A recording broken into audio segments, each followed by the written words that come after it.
Misi saya adalah untuk hebatkan wanita.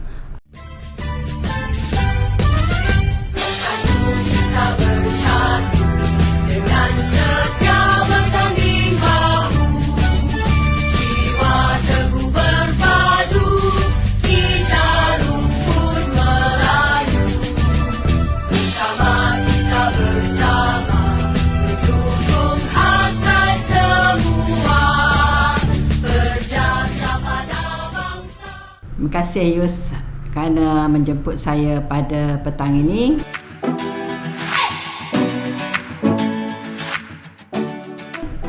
Untuk makluman, sebagaimana kata saudara Yus tadi, bukan mudahlah nak bertanding dua jawatan sekali. Satunya Ketua Wanita UMNO Bahagian Maran, yang keduanya Naib Ketua Wanita UMNO Malaysia. Tapi pada saya bukan suka sangatlah. Saya telah berada di dalam politik ni daripada tahun 1982. Saya dah jadi ketua wanita cawangan di Maran dah. So di Maran tu saya dah menjadi ketua wanita bahagian sejak daripada tahun 1995 sehinggalah ke tahun 2018. Itu pun pada tahun 2018 berlakunya pertandingan ada orang lawan saya tu sebabnya saya menyatakan sokongan saya kepada Datuk Seri Shahaniza dan Datuk Seri Ismail Muttalib telah pasang isteri beliau sendiri untuk lawan saya. Dan ialah dia ketua bahagian. Dia menggunakan pengaruh dia di situ untuk lawan saya lah. Tapi dia pegang sekejap. Pilihan raya baru ni dia Datin tu masuk PAS. Tinggal tempat ketua wanita Maran tu kosong. Jadi kosong tu, bila kosong tu saya masuklah balik. Ibarat sirih pulang ke ganggang. Dan kebanyakan ketua wanita cawangan tu masih lagi ketua wanita cawangan yang lama lah. Dan ada beberapa orang saja pertukaran ketua wanita cawangan, dan insya-Allah mereka masih lagi memerlukan kepimpinan saya di peringkat bahagian. Dan walaupun saya menghadapi tentangan daripada bekas ketua puteri yang juga saya anggap dia ni sebagai anak saya lah, ya, bekas YB Dayah. Dia bertanding, saya kata Dayah, kita sama-sama lah memimpin wanita, kita boleh arrange, kalau anti jadi ketua, you jadi naib ke, jadi setiausaha ke. So dia kata tak apalah anti, kita bertanding je lah secara sihat, tempat tu kosong, kalau kalah pun tak apa, dia kata. So okey lah. Saya rasa saya dengan Dayah ni macam mak dengan anak. I think shouldn't be problem lah kita bertanding. Dan di peringkat wanita UMNO Malaysia pun juga, saya percaya, saya yakin berdasarkan kepada pengalaman saya dan lamanya saya dalam ESCO. Saya berada dalam ESCO ni semenjak tahun 1999. Lama daripada Tan Sri Rafidah Aziz menjadi ketua wanita, Siti Zahara balik kepada Rafidah Aziz, balik kepada Tan Sri Syarizat, dan kemudian Datuk Seri Dr. Noaini, dan insya-Allah saya pernah menjadi ketua penerangan. Dulu sebelum saya jadi ketua penerangan, zaman Tan Sri Rafidah zaman Kak Ijat, saya adalah pengurusi sekretariat ekonomi, undang-undang. So ada pengalaman lah yang boleh saya sharekan, dan saya mengharapkan mendapat sokongan daripada ketua-ketua wanita UMNO di bahagian-bahagian.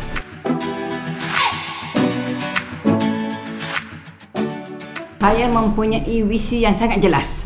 Daripada dulu pun misi saya adalah untuk hebatkan wanita. Ini saya nak wanita UMNO ni wanita yang saya tahu wanita UMNO sekarang pun hebat. Tinggal lagi kita nak hebatkan lagi wanita UMNO ni, di mana kita akan adakan of course lah, program ni nak hebatkan wanita ni bukan saya bekerja bersorangan. Saya mestilah bersama-sama dengan ketua yang akan dipilih nanti, terutamanya kepada Datuk Seri Dr. Noraini yang akan bergandengan dengan saya. Kita akan plan elok-elok, kita nak hebatkan wanita, hebat daripada semua segi. Bukan saja hebat dalam politik, hebat dalam ekonomi, hebat dalam daripada yang pentingnya daripada segi ekonomi ini. Dan saya mempunyai perancangan yang sangat baguslah untuk wanita. Dan juga kalau kita lihat permasalahan pun banyak lagi yang belum selesai. Dan insya-Allah our vision and mission kita tu sangat jelas, yang mana kita akan rangka program yang lebih menyeluruh, terutamanya dalam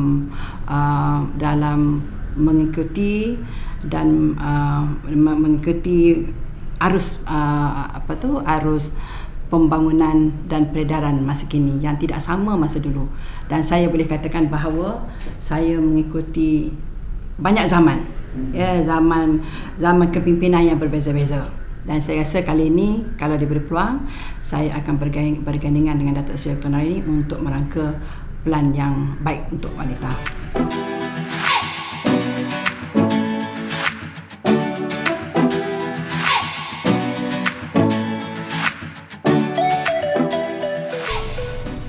Selalu orang membuat perbandingan macam itulah. Kenapa wanita hari ini dinampak lesu? Kenapa wanita hari ini tak nampak macam zaman Tan Sri? Saya nak nyatakan di sinilah bahawa bukan saja wanita yang nampak tak bermaya, tapi sayap-sayap lain pun tidak segah dululah. Mungkin kerana satu faktornya kita bukan kerajaan. Kita bukan kerajaan, kita menghadapi kekangan keuangan. Di samping itu kita juga menghadapi masa Datuk Seri Dr. Noraini ni menjadi ketua, kita 2 tahun kita berada di era pandemik. Bukan saja kita PKP, berada dalam PKP, kita juga berada dalam darurat. Itu kebanyakan orang lupa. Kenapa wanita lesu, kenapa wanita tak macam dulu. Tapi mereka lupa bahawa bukan saja wanita, malah seluruh negara pun masa itu berada di dalam senario, berada dalam keadaan yang tidak stabil lah, malah dunia pun. Dan kita hanya boleh bekerja, wanita hanya boleh bekerja dalam masa berapa tahun lah, saya rasa dalam setahun setengah je sebelum pilihan raya itu. Dan seperti kata saudara tadi, ialah zaman ini, zaman kita bukan kerajaan, bukan zaman mewah. Dulu kalau buat kerja sikit ada imbuhan, tapi itu zaman senang. Zaman kita semua ada, kan? Tapi pada saya melihat daripada sudut yang sangat positif. Kita boleh membuat perbandingan dan boleh lihat perbezaan. Saya hidup di zaman mewah dan saya juga hidup di zaman susah ni. Terutamanya pada kala ini di mana ramai yang tak tahan. Di kala susah ni ramai yang tak tahan, ramai yang beralih arah, ramai yang lompat parti. Tapi wanita UMNO dalam susah tak susah pun, dalam lesu tak lesu pun, kita masih meneruskan kerja-kerja kita. Walau ada imbuhan ke, tak ada imbuhan ke, kita masih lagi meneruskan kerja-kerja kita. Dan insya-Allah kerja-kerja tradisi yang dibuat oleh wanita UMNO seperti Bancian Sikap, JR, kita punya JR yang ramai. JR ni ada upah ke tak ada upah pun, saya nak beritahu saudara, ada upah ke tak ada upah ke, mereka masih lagi membuat kerja. Dan mereka masih lagi menghantar laporan. Dan ada orang katalah kerja JR tak betul, tapi pada saya itu bukan salah kerja JR. Itu salah kalau kata ini kelemahan wanita, itu bukan kelemahan wanita. Saya rasa bukan kelemahan lah, mungkin trend ke faktor-faktor lain ke yang disangkut paut sekali dengan wanita. Yang saya pelik, yang saya herannya, kenapa bila berlakunya kelemahan dalam parti dikatakan itu kelemahan wanita. Dan saya sangat tidak bersetuju dengan statement itu.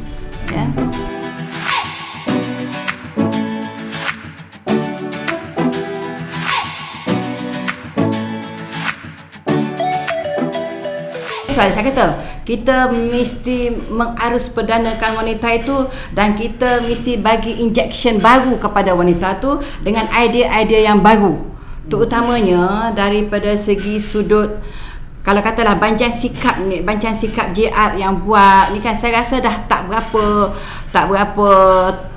nak relevan lagi lah.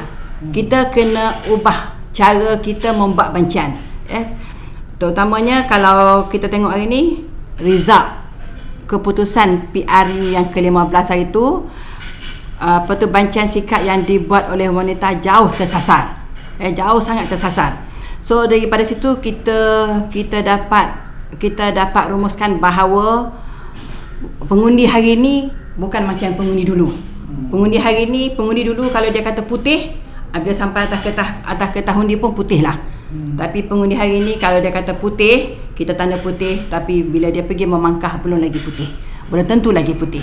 Jadi cara kaedah baru mesti diimplementasikan kepada wanita. Dan wanita ini bukannya seorang yang susah untuk menerima perubahan. Saya ingat lagi masa saya jadi ketua penerangan dulu, apabila media sosial mula diperkenalkan, saya pergi beri penerangan ke setiap kawasan parlimen, ke setiap bahagian. Saya minta ketua-ketua wanita, pegawai-pegawai pengurusan dalam wanita supaya belajar mahirkan diri dalam media sosial, jadi IT savvy. Dan alhamdulillah pada masa itu semua ketua-ketua wanita, hampir semualah ketua-ketua wanita bahagian, at least dia ada Facebook. Kalau tak ada Instagram ke tak ada Twitter pun, at least dia ada Facebook. Dan hari ini bukan saja Twitter, bukan saja Facebook, bukan saja Instagram, kita ada TikTok, kita ada YouTube. Yang ini yang harus wanita pelopori ke depan ni apabila saya diberi kepercayaan untuk menerjui wanita UMNO bersama dengan Datuk Seri Dr. Noraini nanti. Perkara ini yang akan saya bagi pertimbangan yang inilah, pertimbangan yang setinggi-tingginya lah. I'll put a priority to this, di mana wanita harus wajib menjadi IT savvy dan wajib mahir media sosial kalau kita nak kekal relevan di dalam politik hari ini.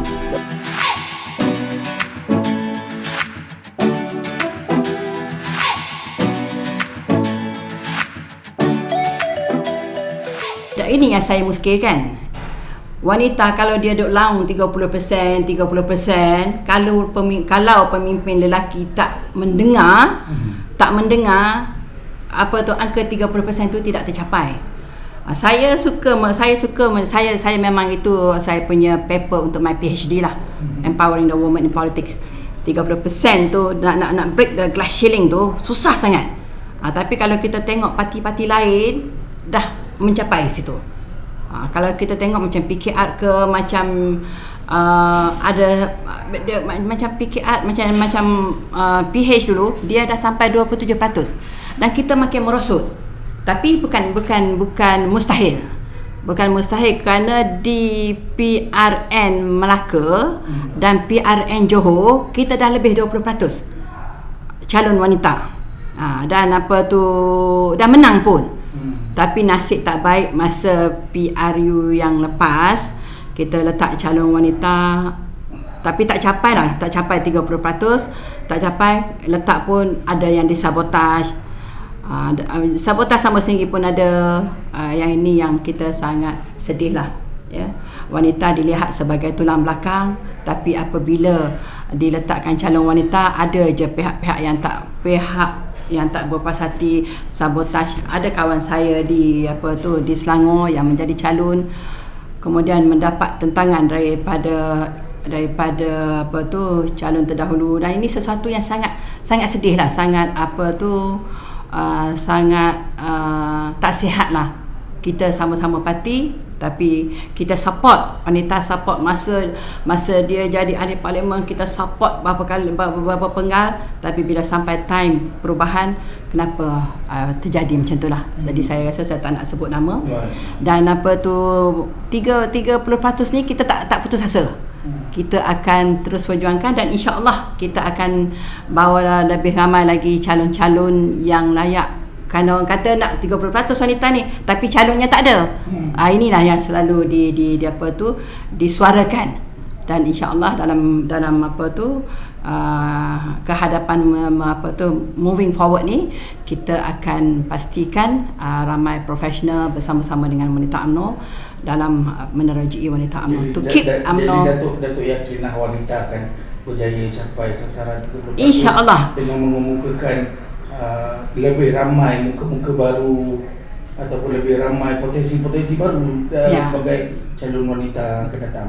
Sebab itulah dalam pemilihan ini saya dapati ramai calon-calon yang profesional.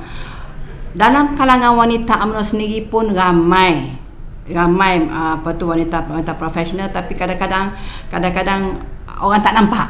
Pucuk pimpinan tak nampak. Dan saya dapati dalam pemilihan kali ini ramai yang qualified, ramai ahli-ahli UMNO yang qualified yang menawarkan diri untuk bertanding dalam Exco. Dan saya ni very open minded, dan saya sangat berharap yang wanita-wanita ini diberi ruang untuk berada di dalam Exco untuk bersama-sama dengan kami menerajui wanita UMNO yang lebih dinamik, lebih progresif, yang lebih kuatlah, lebih hebat.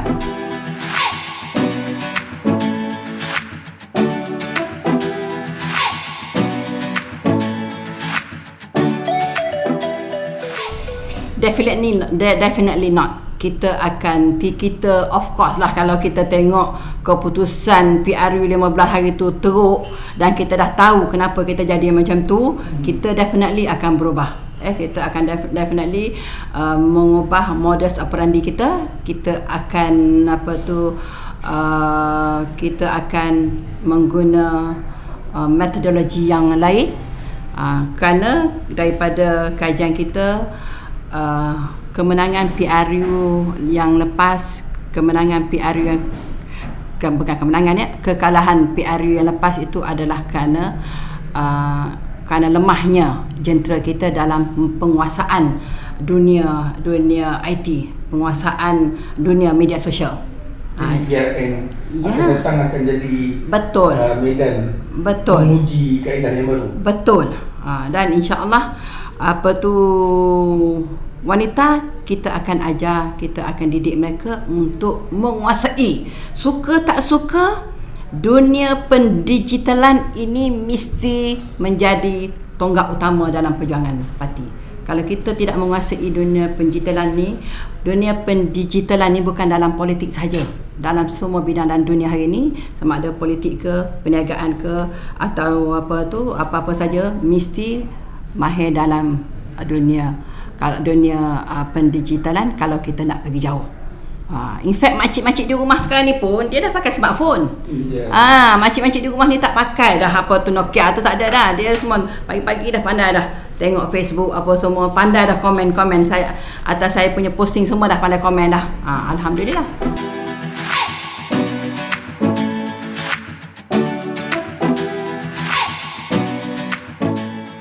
Saya rasa tanggapan tu salah. Jihad bukan lemah. Jihad ni dia punya semangat tu tak kurang pun.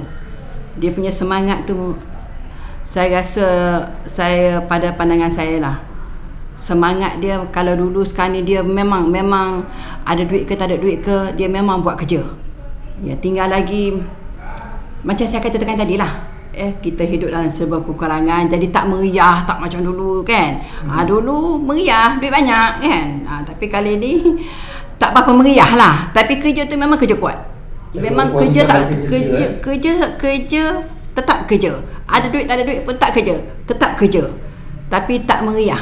Bila tak meriah tu macam tak nampak lah. Tapi satu lagi macam saya kata tadi lah, we are not in the media social world. Kita kena menampakkan diri kita berada di dalam dunia media sosial. Barulah orang tu nampak jihad, nampak meriah kan. So sekarang ni suka tak suka, jihad nanti mesti berada di ni. Bayangkanlah Yusef, kalau jihad ada 200,000, 200,000 jihad 200,000 dalam Malaysia ni, kalau semua mereka ni berada dalam dunia media sosial ni, berada dalam dunia pendigitalan ni, saya percaya, saya yakin wanita UMNO akan nampak meriah. Ini adalah apa yang perkara baru yang nak kita bawa, supaya mereka mesti menguasai ni. Pilihan raya PRU lepas mengajar kita, dan PRN akan datang ni. Ini pun lagi satu pengukuran, sama ada kita nak stay dengan metodologi yang sama ataupun we want to move daripada konvensional kepada metod baru.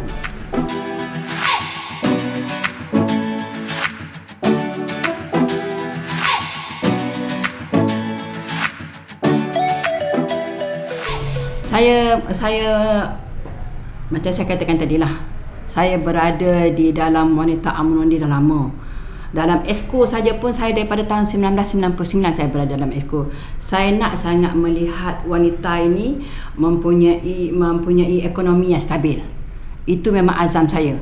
Ya, saya nak wanita bukan saja dia aktif politik, dan pada masa yang sama dia mempunyai ekonomi yang stabil.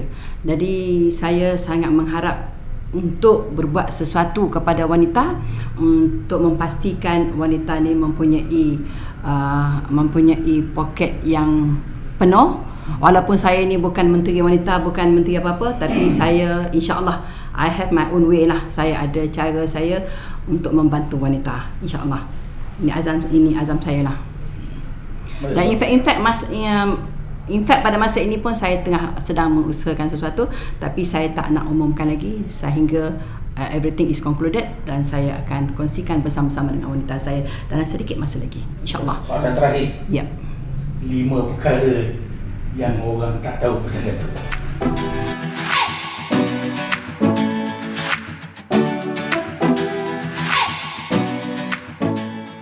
Saya rasa ramai orang dah tahu. Tapi kalau orang yang tak tahu, orang kata Datuk Rosni tu garang. Itu yang orang tak tahulah. Tapi kalau orang tahu siapa Datuk Rosni, dia tahu. Saya ni orang yang speak dia punya mind. Saya akan berkata benar walaupun benda tu pahit. Setengah orang tak boleh terima, tapi I speak my mind. Kalau benda tu tak betul, saya akan bercakap. Baru satu. Yang banyak 4 dia. 4. Satu lagi saya tadi dah ada 5 tu, dah lupa dah pula.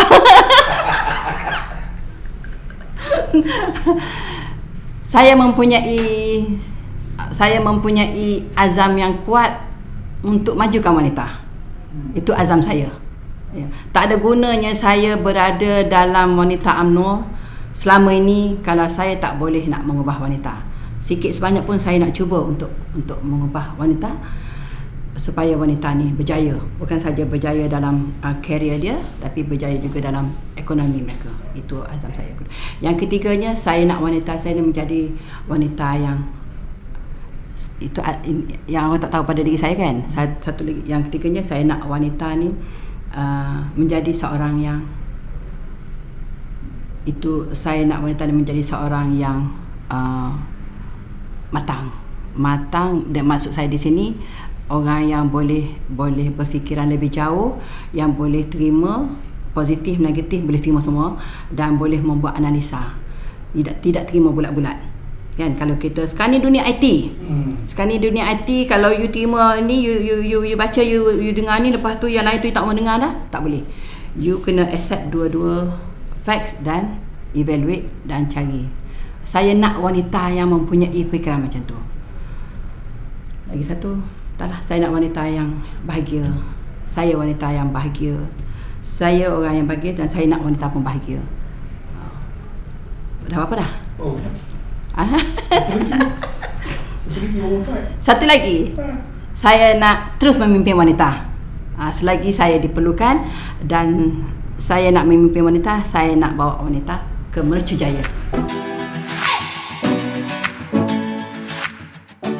Saya Datuk Hajah Rosni Haji Zahari. Saya bertanding naib ketua wanita UMNO Malaysia, dan saya sangat mengharapkan sokongan, dukungan dan undi daripada semua perwakilan yang akan mengundi pada 11 hari bulan nanti. InsyaAllah sama-sama kita bimbing wanita ke arah yang lebih baik. Kita sama-sama hebatkan wanita. Susah senang kita bersama, dan kita hebatkan wanita. Yang pentingnya jujur, ikhlas dan setia dalam perjuangan. Susah sama susah, senang sama senang, setia kepada parti, berjuang kepada parti.